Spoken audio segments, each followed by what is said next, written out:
Aujourd'hui, il y a un vrai enjeu autour du vieillissement et ce, notamment parce qu'on connaît une transition démographique en France avec une explosion du nombre de seniors. Et en tant que bailleur social, on se doit de les accompagner dans le maintien à domicile de leur logement.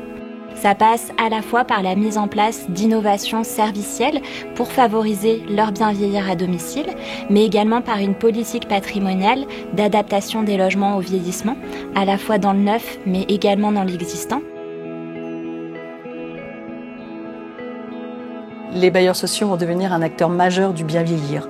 Et c'est la raison pour laquelle nous sommes présents aujourd'hui à ce forum, pour les inviter à se rapprocher de nous et à leur expliquer comment ils peuvent œuvrer pour pouvoir bénéficier de certains travaux dans leur logement.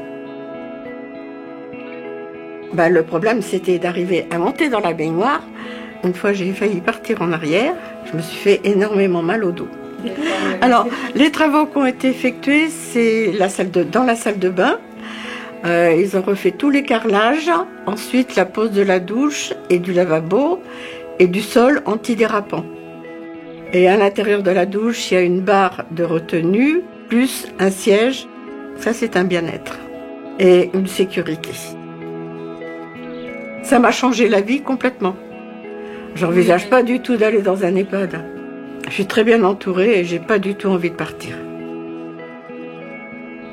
Je commençais à rencontrer de sérieuses difficultés quant à ma toilette et le fait d'être obligé de m'accroupir ou de m'asseoir dans ma baignoire m'angoissait. Aujourd'hui, c'est plus le cas.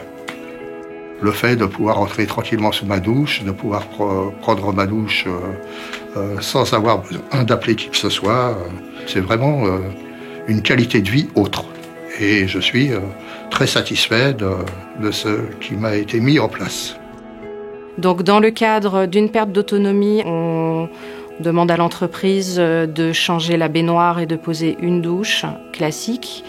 Et dans le cadre du handicap, on peut être amené à poser des WC rehaussés, à poser un peu plus de barres de maintien, à adapter les portes de douche. Et là, nous faisons appel à notre partenaire ergothérapeute. Donc nous, en tant qu'ergothérapeute, en fait, notre rôle, c'est d'intervenir chez le bénéficiaire pour pouvoir faire une évaluation globale de ses besoins.